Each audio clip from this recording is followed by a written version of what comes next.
Moisés le dijo a la gente que estuvieran firmes y que vieran cómo Dios trabajaría por ellos. Estas palabras a primera vista parecen unas tremendas palabras de creencia, pero veamos qué es lo que Dios tiene que decirle a Moisés al respecto. Entonces Jehová dijo a Moisés: ¿Por qué clamas a mí? Di a los hijos de Israel que marchen. Aquí tenemos una elipsis entre el versículo 14 y el 15, ya que Dios le dijo a Moisés: ¿Por qué clamas a mí? ¿Por qué me estás orando a mí? Es decir, que después de que Moisés declaró lo que leemos en los versículos 13 y 14, Moisés se puso a orar fervientemente, a clamar a Dios, pero Dios le dijo: «Hey Moisés, deja de orar fervientemente, deja de clamar a mí y muévanse». Esa fue la orden de Dios, quien luego le dijo a Moisés: «Y tú, Moisés, alza tu vara, extiende tu mano sobre el mar y divídelo, para que los hijos de Israel pasen por medio del mar en seco. Si se han de mover, tú has de hacer algo. Extiende tu vara, la vara que tienes, extiéndela, a ti te toca actuar».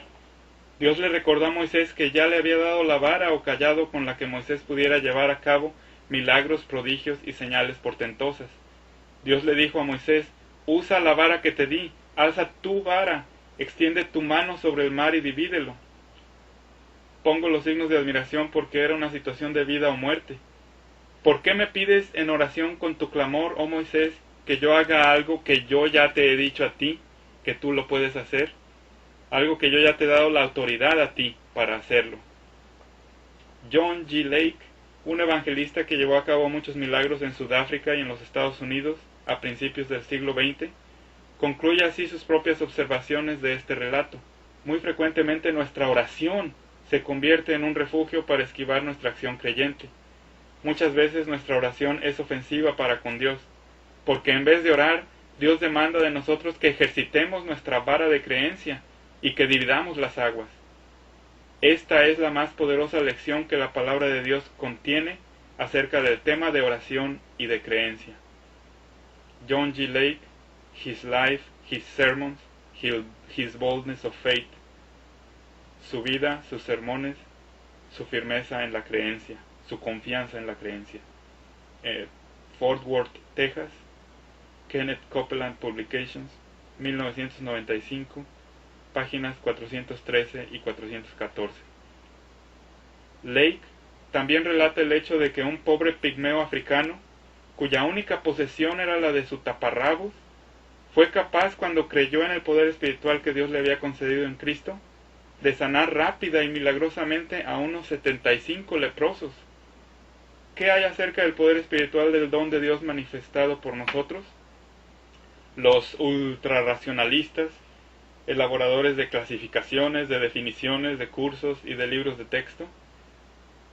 Por eso es que cualquier definición, principio o clave que les proporcionamos aquí en este ensayo, o que cualquiera otro les proponga, son solamente eso, tentativas aproximaciones y prácticas que deberían de edificar nuestra creencia, y lo más que se apeguen a la Biblia misma mucho mejor, para soltarnos manifestando poderosamente en nuestro tiempo y en nuestro lugar ese poder latente del don inefable, que Dios en Cristo ya ha depositado dentro nuestro. De hecho, la luz completa está única y completamente presente en la Biblia misma. La Biblia tiene la última y primera autoridad. La vara de creencia que tenemos ahora es el poder espiritual que tenemos para hacer milagros, debido a que es Cristo en nosotros. Después de eso que le pasó a Moisés, vemos que él aprendió su lección, ya que Moisés usó su vara, su cayado, entre otras cosas, para obtener la victoria sobre sus enemigos en contra de Amalek, como vemos en Éxodo 17:9. Parte número 4. ¿Cómo sanar a los enfermos? Puntos importantes o principios sugeridos para poder sanar a los enfermos. Número 1.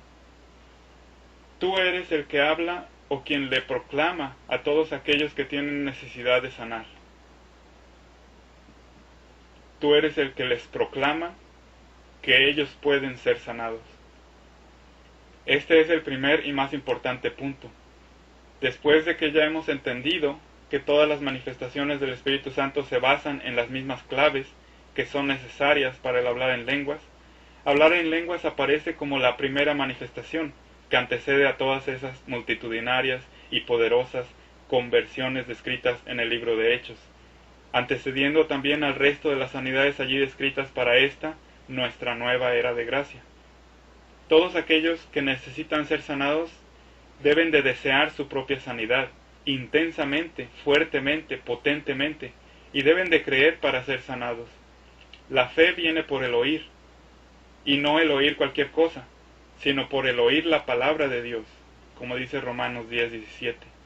Y dentro de este específico contexto de dones de sanidades, por el oír no cualquier porción de la palabra de Dios, sino por el oír esa particular y específica palabra de Dios para el enfermo, esa palabra de promesa, esa precisa palabra procedente del Espíritu de Dios en nosotros, procedente del Logos que mora en nosotros, por el oír esa palabra que necesita penetrar hasta lo más profundo del corazón de la persona que necesita ser sanada.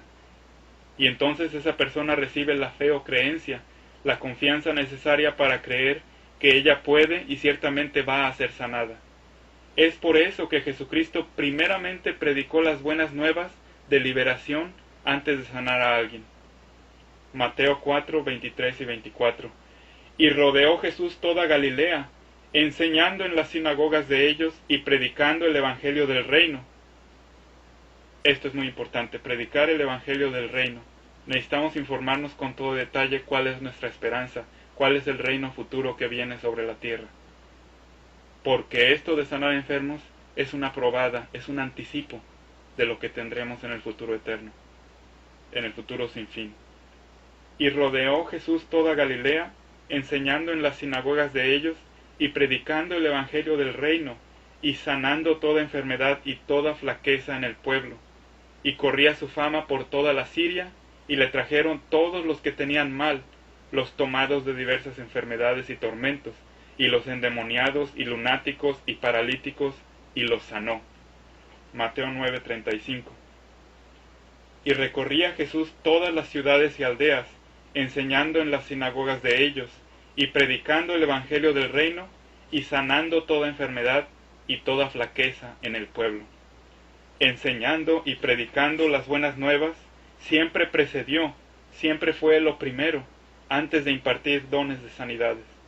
Enseñar y predicar las buenas nuevas y todo aquello disponible por parte de Dios se llevó a cabo antes de proporcionar liberación mediante sanidades, ya que entonces sí, después de haber dado el mensaje, Jesucristo pudo ser capaz de sanar a los enfermos, si es que ellos y o sus más cercanos parientes y o amigos, de acuerdo a los casos que leemos en los Evangelios y en el libro de los Hechos de los Apóstoles, manifestaban creencia o fe para recibir su sanidad.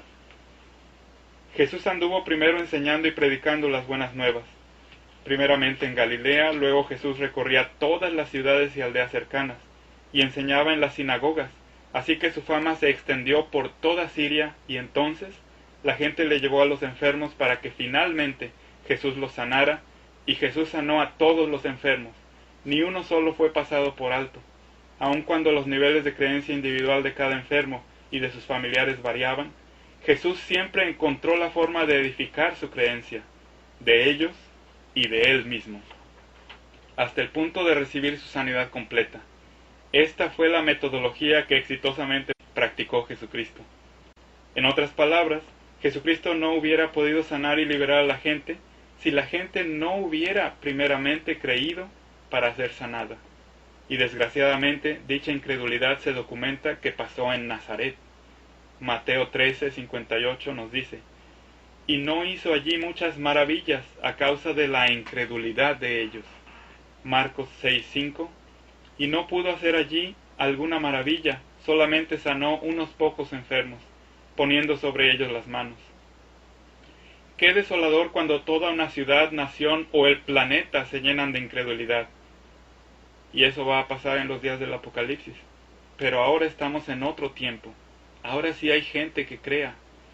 Un creyente se la pudiera pasar tratando de ministrar sanidad durante todo el día sin lograrlo, como le pasó a Jeremías. Sin embargo, Dios nos promete que en realidad ahora la cosecha es abundante, pero los trabajadores o colaboradores que están dispuestos voluntariamente, gratuitamente, de corazón, a trabajar para Dios, son muy pocos.